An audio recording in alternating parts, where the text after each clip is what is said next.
El sonido de la imagen es la nueva exposición pictórica que se presenta dentro del Centro Cultural Tonatiuh-Cali en el municipio de Chicoloapan, donde se exhiben 11 obras de la autoría de Apolo Ortiz Solís, artista plástico de esa región.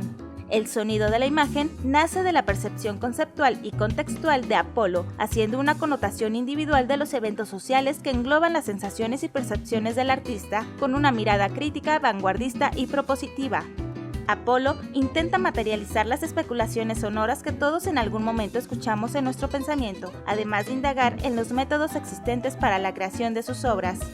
La exposición pictórica El sonido de la imagen estará presente en el Centro Cultural Tonatiuh-Cali hasta mediados de julio. Reportó para Canal 6, Edenis Mondragón.